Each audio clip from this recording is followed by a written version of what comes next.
I would like to tell you that a decree itself is like a great yantra. It's a great design and mandala. What I mean to say is a dictation, but a decree is also a yantra. A dictation is a yantra, a magnificent design that is released to us from the heart of the Ascended One who is speaking. The communication is very precise, and through the nexus of my heart, the Masters give to you that precision. I go over these pearls at least 4 or 5 times before I release them for printing. On each and every occasion when I go over them, the Ascended Master who delivered the dictation places his electronic presence over me.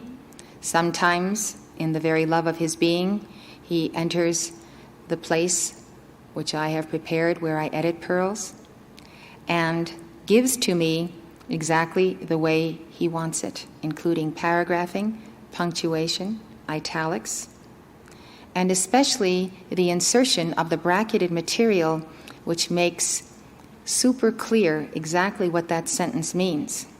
And if you will read the bracketed material, you may sometimes feel that it is cumbersome, but you will most of the time feel that it sheds a new dimension upon it. In addition to this, I would like to explain that dictations come forth sometimes with the speed of light. And as when all of us are speaking, we speak a sentence, but we have many other ideas and feelings that we are aware of in the midst of what we are speaking. We cannot put everything into words. As you know, the Ascended Masters are multifaceted, complex beings. The mind of God is complex. And so that Ascended Master is choosing from that track what is going to be the linear release of words coming across, one after the other. Sometimes the rapidity with which they are spoken determines that the human instrument cannot say so many words all at once. And therefore, sometimes you will see an entire clause or a sentence bracketed, as that Ascended Master insisted that that be included, not as a footnote, but in the very paragraph, because it is a part of the conclusion of the idea, the amplification of the idea, or something that rounds out the understanding. The Ascended Master is not only concerned for the audience who received it, or those who will receive the pearls today. He is concerned for those people who for the next 2,000 years will be studying this as sacred scripture. I consider, therefore, the preparation of the pearls of wisdom the most holy and primary function of my service, next to the taking of the dictations. And the preparation of these for print takes much, much more time than the giving of the dictation. But my preparation for the dictation is my whole life and my lifestyle, and therefore I am in continual preparation to receive whatever dictations the Masters may give. I would like you then to understand that our highest communion is the dictations, and we will not assimilate and eat this flesh and drink this blood that we might have life in us unless we study the pearls themselves. And so in studying them and having the dispensations outlined for us and affirmation decrees made out of them, we will truly assimilate these teachings. The famous statement of Jesus, I cannot remember a moment in my life when I have not been without it. But he did say, "Except ye eat the flesh of the Son of Man and drink his blood, ye have no life in you." No life. This is the Alpha and the Omega coils of Jesus Christ, of our Holy Christ Self, of the Universal Christ, and the Christ of the entire spirit of the Great White Brotherhood, every Ascended Master and cosmic being. The assimilation means that the teaching becomes a part of our state of awareness and consciousness. And as we move through life, we may not be able to quote or think of every word we have ever read. It's like the food we eat each day. If we did not eat that food, we would not be alive. but for the grace of God. Once we have eaten the food, we don't remember the parts.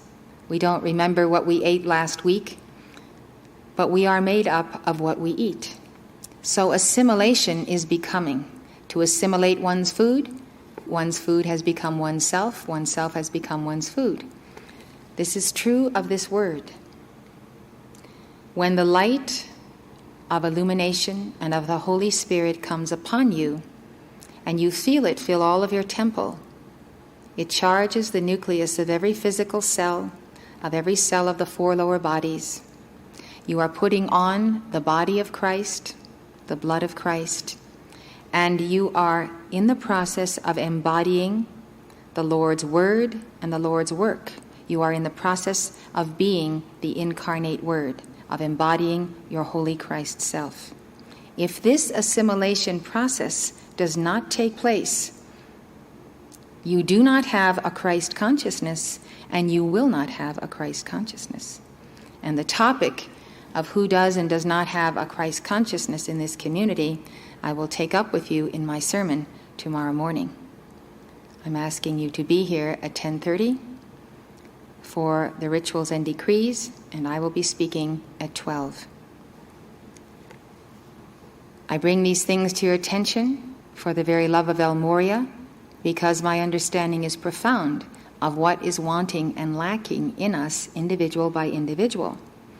And the absence of the pursuit of the word, the assimilation of it, the chewing of it, the thinking about it, the carrying it with us, it should be occupying our thoughts until we meditate upon that law and we become that law and we cherish it and we love it, and we love it so much that it is more important than the chatter that may take place of those things that don't amount to a hill of beans and will do us no good in the day when we need that Christhood. So the very process of internalizing the word, we meditate on the word, we delight in it, we think about it, we think how it applies in our lives, we put it to use, and if you really are reading your pearls, it really is astounding how those pearls do apply to the situations and challenges of the week. They apply to the very things that we are going through.